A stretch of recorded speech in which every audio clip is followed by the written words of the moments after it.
Right now, across the country, there are men spending just thousands of dollars on synthetic hormone injections. Yeah. And they're completely unaware that the biological key to unlocking their natural testosterone might, just be sitting in a bowl of morning oatmeal and a clove of garlic. Yeah, we constantly look for the medical silver bullet, right? Yeah. But we completely overlook the fact that our endocrine system, which is the network of glands producing our hormones, is profoundly responsive to the raw materials we feed it every single day. Okay, let's unpack this. Because when we talk about testosterone, the cultural conversation usually, stops at chest hair and muscle mass. Right, it's very superficial. Exactly. But the biological reality is far more foundational. Think of testosterone as the master contractor of a house. If the contractor goes missing, the foundation, like your bone density, starts to crack. Yeah, and the structure, your lean muscle mass, starts to fail. Right. And the plumbing, which can manifest as erectile dysfunction, just completely falls apart. It dictates the formation of new red blood cells and your overall reproductive health. What's fascinating here is the sheer scale of the issue. Clinical data indicates that low testosterone currently affects up to 5 million men in the U.S. alone. Wow, 5 million. Yeah, it's huge. And historically, we viewed this as a condition strictly tied to aging, with natural production diminishing steadily after age 30. But that's changing, right? Dramatically.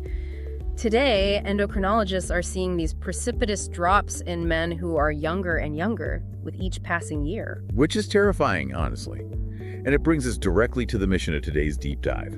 We are exploring a really comprehensive breakdown from the Channel 1 Post Medicine, which details the top 10 foods that naturally boost testosterone. It's a fantastic resource. It really is. So whether you, the listener, are looking to naturally increase your own levels, or maybe you're supplementing an existing hormone treatment regimen like TRT, or you're just fiercely curious about how human biology reacts to diet, this deep dive is your blueprint.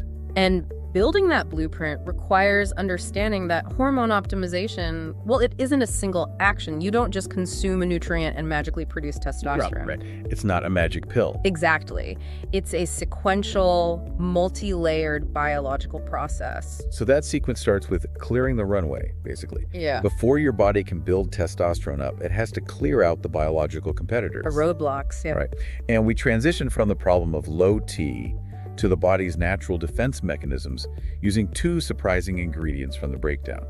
That's garlic, which is number 10 on the list, and lemons or citrus fruits, which sit at number 4. Yeah, so garlic brings a highly specific chemical to the table called allicin. And in clinical observations, allicin has demonstrated a profound ability to lower cortisol levels. Solving the stress hormone, right? Exactly. It's produced by the adrenal gland, mostly in response to stress. It triggers your body's fight-or-flight mechanism. Which is great if you're running from a bear, but the problem is we are chronically stressed now.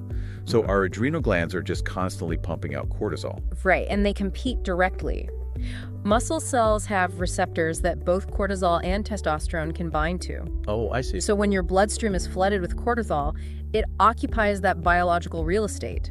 By introducing allicin from garlic, you are actively draining that excess cortisol. So it literally creates more space for testosterone to function. Exactly. You're clearing out those receptors, so testosterone actually has a place to dock. And lemons do similar cortisol-lowering work, but they also pack vitamin A, which aids in testosterone production and actively suppresses estrogen levels. Let me push back on this a little bit.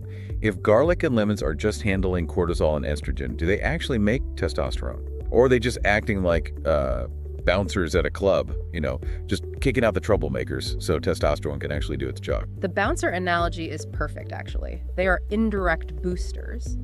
By decreasing cortisol, they allow the adrenal gland to produce testosterone far more effectively. Because it's not distracted by the stress response. Right. It stops what biologists call the pregnenolone steal, where the body steals raw materials to make stress hormones instead of sex hormones. You're freeing up the factory. Okay, here's where it gets really interesting. Now that the bouncers have cleared the room, the body needs a spark to actually ignite the testosterone production, right? Yes, it needs an ignition key. And according to the source, that spark is the mineral zinc. Which brings us to almonds, number 8, and oysters, number 7. And I love this contrast because oysters are historically famous as aphrodisiacs, right? But almonds are just an everyday desk snack. Just a handful of nuts, yeah. Yeah. Yet they share this critical biological function. Well, if we connect this to the bigger picture, zinc is absolutely necessary for the healthy production of testosterone because hormone synthesis doesn't actually start in the testes, it starts in the brain. Wait, really? No. The brain. Yeah, specifically the pituitary gland. Without sufficient zinc, the pituitary gland cannot produce the crucial compounds that trigger testosterone synthesis. You mean LH, the luteinizing hormone. Exactly. LH is the biological signal that travels down to the Leydig cells in the testes and tells them to manufacture testosterone. So without zinc, the factory simply won't start. The communication line goes completely dead. Which leads directly to decreased sexual desire and all those low T symptoms. So zinc basically regulates male hormones through puberty and adulthood. Absolutely. Oysters give you a massive dose of it, but almonds provide a really stable daily source to keep that engine running. Okay, so we've cleared the cortisol out of the way, and we've turned the key in the ignition with zinc. The engine is on, but once it's on, the body needs raw materials to maintain the hormonal balance and keep estrogen in check. Right, you need regulators. Which brings us to the leafy and grainy regulators.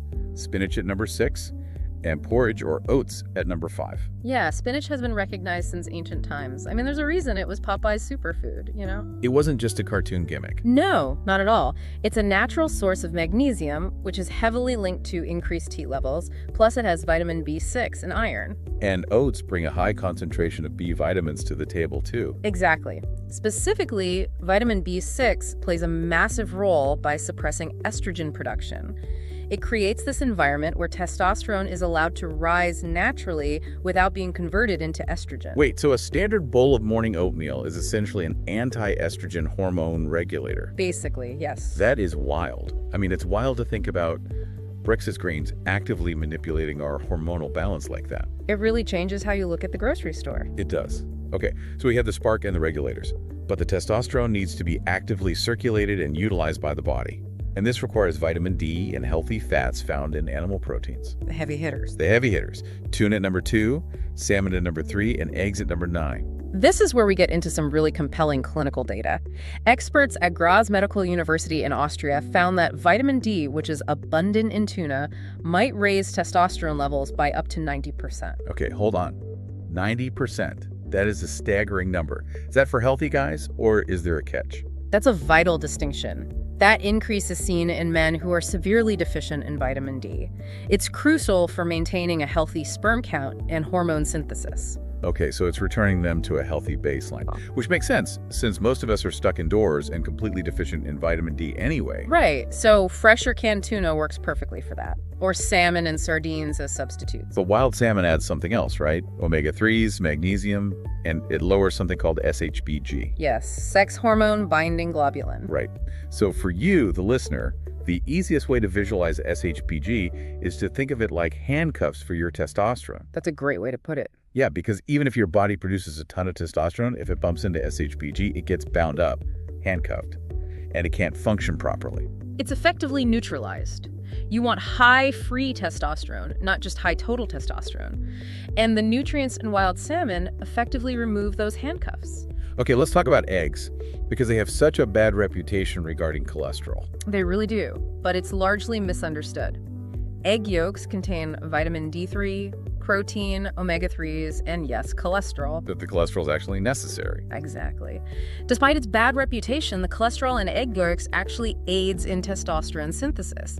It's the foundational building block for steroid hormones. So we've been avoiding the exact raw material our bodies need to make testosterone. Pretty much. As long as you don't have prior cholesterol issues, the source makes it clear that consuming one whole egg a day is perfectly safe and highly beneficial for low T. Okay, so we've covered the minerals, the vitamins, the fats.